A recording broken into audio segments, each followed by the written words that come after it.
The next thing I'm going to go over in the trace window is the color layers and the single color traces.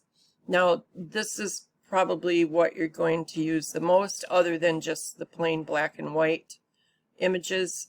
I know I went through a lot with resampling and smooth and all of that, but let's go ahead and choose an image here, and I'm going to go ahead and choose this one.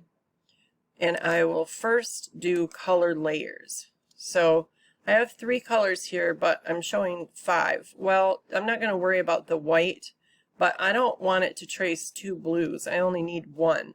So I'm going to go ahead and click on one of the blues, and it's going to put a red line through it. So it's not going to trace those. I'll go ahead and turn my source image down, and I'll update the preview. And I can see my trace lines around all of my images, so I don't need to prompt. I'm going to click OK, and I'll resize that down just a little bit because I need to fit one more on here.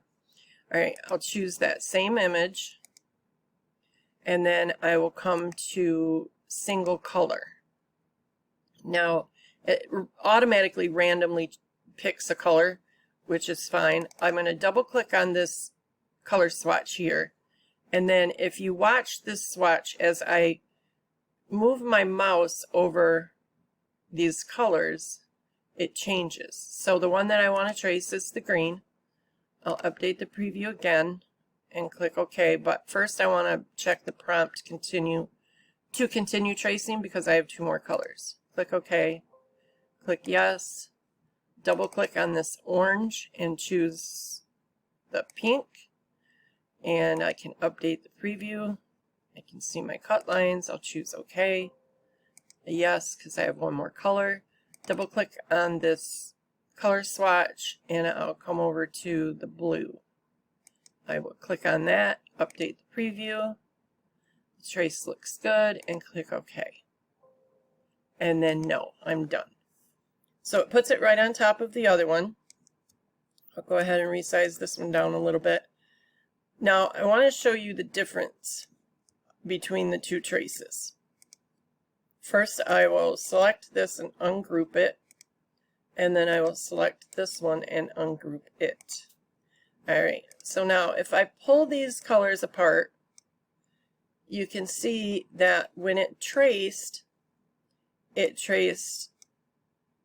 all of the flowers in pink, and then it only did 2 of the colors in yellow in order to leave that pink, and then it did only 1 color in blue so that I could end up with the 3 colors. Okay, that's called a stacked scan trace, and then this is pretty much what you see, what you get.